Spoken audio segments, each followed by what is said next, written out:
I'm sorry. My father, my mother, and I want an heir. I apologize. You understand, right? With these words, I was asked for a divorce by my husband, whom I deeply loved, all because we couldn't have a child. My name is Nancy. I married my husband Daniel when we were 25 years old. We originally met at our friend's house party, immediately hit it off, and our relationship developed. We got along well since then, and on our second anniversary, Daniel proposed to me. I grew up in Idaho and have been working in New York since graduating from college. Daniel's family lived in New York, but he didn't commute from home due to his work situation, so we had been living together before marriage. After Daniel proposed to me, I brought him back to my hometown in Idaho. My parents were thrilled with our marriage, especially my dad, who took a liking to Daniel and enjoyed drinking with him. Several weeks later, it was time for me to greet Daniel's parents, and I was very nervous. I had never thought I'd feel so anxious to meet my love's parents like this. This was the first time I experienced this event. Seeing me like this, Daniel reassured me. Don't be so nervous. My mom and dad are really nice. And he was right. I was able to relax and connect with my lovely in-laws when I met them. Daniel was an only child, so his parents had only raised him. They even said that they were happy because it felt like they finally had a daughter. They were truly warm and wonderful people. I felt very fortunate to marry Daniel and become part of this family.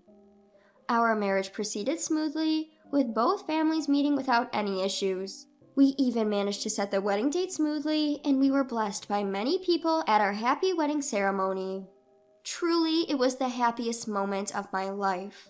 With our marriage registration, we rented a new apartment and started living together. The distance from our in-laws' house was not too far, but they told us, "You should enjoy your newlywed life together. If you need help, we'll be there." So, we started our new life as a couple.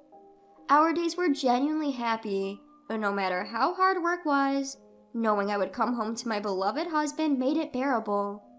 On our days off, my husband and I would watch movies, go out to eat delicious food, and sometimes we would visit his parents' house and have a meal with them. But then, one day about a year into this blissful routine, a conversation arose while we were visiting my husband's family, and I was sipping tea they had served. "So, when will you two be having children?"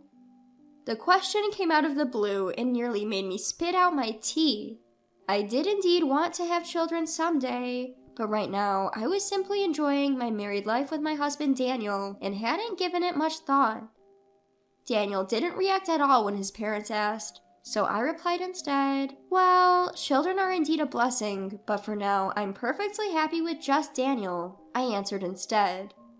With that, my father-in-law's eyebrows shot up, and he put down the newspaper he had been reading and responded, "Nancy, you know you can't take your time on these things. You'll be at the age soon where it won't be easy to have children. You should have them while you're young and have the energy to raise them." I hadn't expected that kind of remark and was stunned. My mother-in-law chimed in right after my father-in-law. "That's right, Nancy. You can't just have them whenever you want, you know. And if your first child is a girl, you'll need to have a boy too. Anyhow, the sooner the better." She said it with a smile. I quickly glanced at Daniel, but he was playing with his phone and didn't respond at all. The vibe in my in-laws' house was as if it was a perfectly normal conversation, and I felt bewildered. Is it necessary to have a boy?" I asked hesitantly. My in-laws looked surprised and opened their eyes wide. "What are you talking about? Of course, it's necessary to have a boy for inheritance purposes. That's why we approved of your marriage so quickly." They said it as if it was the most obvious thing in the world. An heir? A boy is necessary? I couldn't understand at all. I had wanted a child with Daniel, but the gender didn't matter to me. All that mattered was that it would be our child, not just a simple preference for a boy. They wanted me to give birth to a boy. No, they wanted me to give birth to an heir. When I realized this, I felt sad. I thought they were so welcoming when we announced our marriage, but I never imagined it was because they wanted me to bear an heir. After that, my in-laws went on about how it would be better to have a child sooner and how a daughter would not be of much value, blabbing on with their self-righteous talk. Throughout the conversation, my husband didn't participate at all, but when he did open his mouth, all he said was, "We'll have a child eventually, just be patient." When we returned home, I revealed my true feelings to him. I do want a child, but I don't mind if it's not a boy. I love a girl just as much, and I hope your parents would too. However, my husband reacted as if it was a bother, saying, "Well, if you have a girl, you just have to try for a boy next. Then my parents will forgive you." What does he mean? Forgive you? Would it be wrong if I had a girl? The thought scared me. I began to worry that if I had a girl, my husband and in-laws might treat me coldly because of it. But for my in-laws and husband, who prioritized having a male heir, not having children was not an option. So we continued to try to conceive. Despite this, 3 years, even 5 years after our marriage, we remained childless. In the midst of this, my husband and I were called to my in-laws' house. I figured it was about the child issue. Ever since 2 years into our marriage, my in-laws' treatment towards me had grown harsher. Every time we met, they'd say things like, "Don't you have children yet? Aren't you leading a healthy lifestyle? Are you deliberately not getting pregnant?" They said these things without hesitation. Sure enough, when I went to my in-laws' house that day, they blamed me. "You've been married for 5 years and still no children? Have you gone for a checkup at the hospital?" they asked. Tired of being blamed, I decided to undergo fertility testing on my day off. I was surprised by the results that arrived after a while.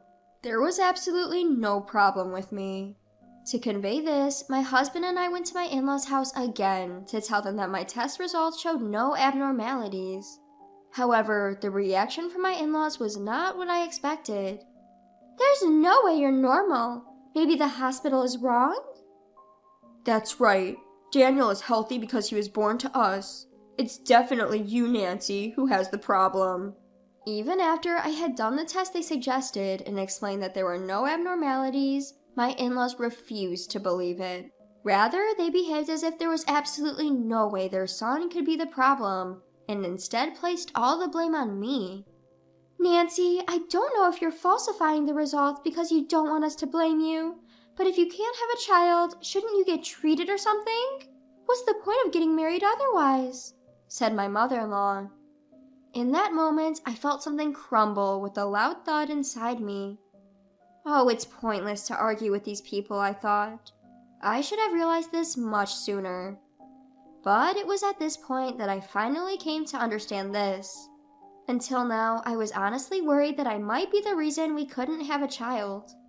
But after having medical tests and finding out that there's nothing wrong with me, I didn't want to blame myself anymore. I felt this way. As I was deep in thought, my father-in-law said to my husband Daniel, "Daniel, that's enough. It's time to have that talk." Then Daniel turned to me and said, "Sorry, my dad and mom want a grandchild. I'm sorry. You understand, right?" he said. At that moment, I understood that he was asking for a divorce. Normally, I'd be livid about being asked for a divorce for such a reason, but I had already given up on this family, so it didn't seem odd that they'd demand this. All right, let's get a lawyer. And so, we looked for a divorce lawyer and called the office as soon as we got home. I quickly found a new apartment and decided to move out as soon as it was available. At the time of property division, Daniel gave me a larger than average amount. I initially refused, but he seemed to feel somewhat guilty. He gave me a decent amount, so I gratefully accepted. After divorcing Daniel, I worked harder than before and, as a result, got promoted. I worked every day, and on my days off, I did what I liked. I was living a fairly fulfilling life. But there was something astonishing that happened during this time. About 2 months after the divorce, I found out through a mutual friend that Daniel had remarried. I thought, getting married again only 2 months after a divorce? Huh? But maybe they had been involved since we were married. Otherwise, it's hard to imagine a remarriage in such a short period of time. But I had received a decent amount of property, and I had no lingering feelings for my ex-husband, so honestly, I didn't care. I continued to focus on my work, and about 4 years after divorcing Daniel, I remarried a man who was 3 years younger than me. He knew that I was divorced, but he still wanted to be with me.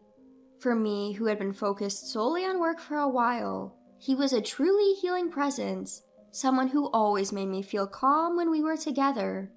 To my surprise, I became pregnant soon after we got married. We had a boy who, just like his father, had a gentle face.